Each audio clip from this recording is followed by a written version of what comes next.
Kaleshwaram commission విచారణలో PC Ghosh commission దూకుడు పెంచింది. ఈ మేరకు నేటి నుంచి విచారణను కమిషన్ తిరిగి ప్రారంభించింది.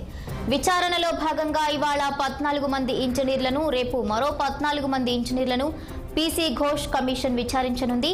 అయితే ఇప్పటికే అన్ని రకాల డాక్యుమెంట్స్ కమిషన్ కు చేరినట్లుగా తెలుస్తోంది.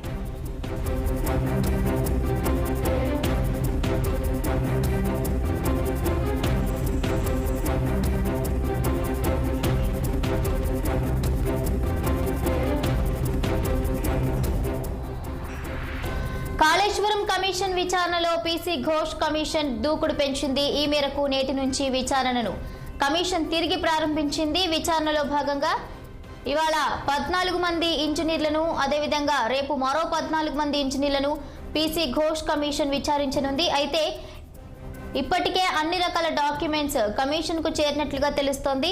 దీనిపై మరింత సమాచారం మా పొలిటికల్ బ్యూరో చీఫ్ రామ్ అందిస్తారు. రామ్, ముఖ్యంగా చూసుకుంటే కాళేశ్వరం కమిషన్ విచారణలో కూడా పీసీ ఘోష్ కమిషన్ దూకుడు పెంచినట్లుగా తెలుస్తుంది. మరి ఎటువంటి వివరాలను సేకరించింది? Good morning Bhavani. అయితే గత బీఆర్ఎస్ ప్రభుత్వ హయాంలో అత్యంత ప్రతిష్టాత్మకంగా నిర్మించిన కాళేశ్వరం ప్రాజెక్టులోని మేడిగడ్డ, అన్నారం, సింధిల్లా బరాజుల నిర్మాణాల్లో భారీ అవకతవకలు జరిగాయి. 1000 కోట్ల రూపాయల కుంభకోణం జరిగిందని చెప్పి ప్రస్తుత కాంగ్రెస్ పార్టీ ప్రభుత్వం దానిపైన విచారణ కమిషన్ వేసింది. జస్టిస్ పీసీ ఘోష్ ఆధ్వర్యంలో విచారణ కమిషన్ చైర్మన్ గా నియమించింది. అయితే గత కొద్ది రోజులుగా హైదరాబాద్ వేదికగా పీసీ ఘోష్ కమిషన్ అనేక రూపాల్లో ఈ విచారణ కొనసాగిస్తా ఉంది. తాజాగా ఈ రోజు నుంచి మళ్ళీ విచారణను ముమ్మరం చేసింది. వచ్చే నెల 5వ తేదీ వరకు విచారణ కొనసాగుతుందని కూడా ఇప్పటికే పీసీ ఘోష్ కమిషన్ చెప్పింది. ఇవాళ 14 మంది ఇంజనీర్లను, రేపు మరో 14 మంది ఇంజనీర్లు పిలిచి మొత్తం 52 మంది ఇంజనీర్లను ఈసారి ప్రశ్నించేందుకు సిద్ధమవుతుంది.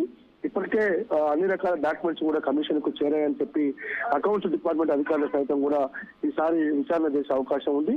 అదేవిధంగా నిధుల సేకరణ, బదిలీల అంశం పైన కూడా ప్రత్యేక ప్రోగ్రెస్ పెట్టిన కమిషన్ అప్పటి ప్రభుత్వ పెద్దలను కూడా బహిరంగ విచారణ తీసే అవకాశం ఉందని తెలుస్తోంది. ముఖ్యంగా కేసీఆర్ కూడా ఇరిగేషన్ శాఖ మంత్రి చేశారు. తర్వాత హరీష్ రావు కూడా ఇరిగేషన్ శాఖ మంత్రిగా పనిచేశారు. కాబట్టి వాళ్ళిద్దరిని కూడా తీర్చాలని చెప్పి మాత్రం ప్రచారం జరుగుతూ ఉంది. భవానీ రైట్. అదేవిధంగా చూస్తే ఇక ఇవాళ 14 మంది ఇంజనీర్లు, రేపు మరో 14 మంది ఇంజనీర్లను కూడా పీసీ ఘోష్ కమిషన్ విచారించనున్నట్టుగా తెలుస్తోంది. అయితే ముఖ్యంగా ఏ అంశాలపై దృష్టి సారించనుంది?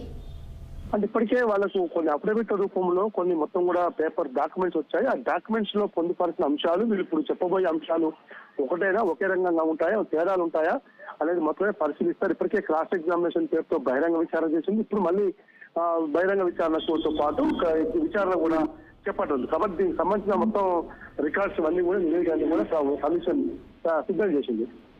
Right. Thank you Ram. Thank you for the updates.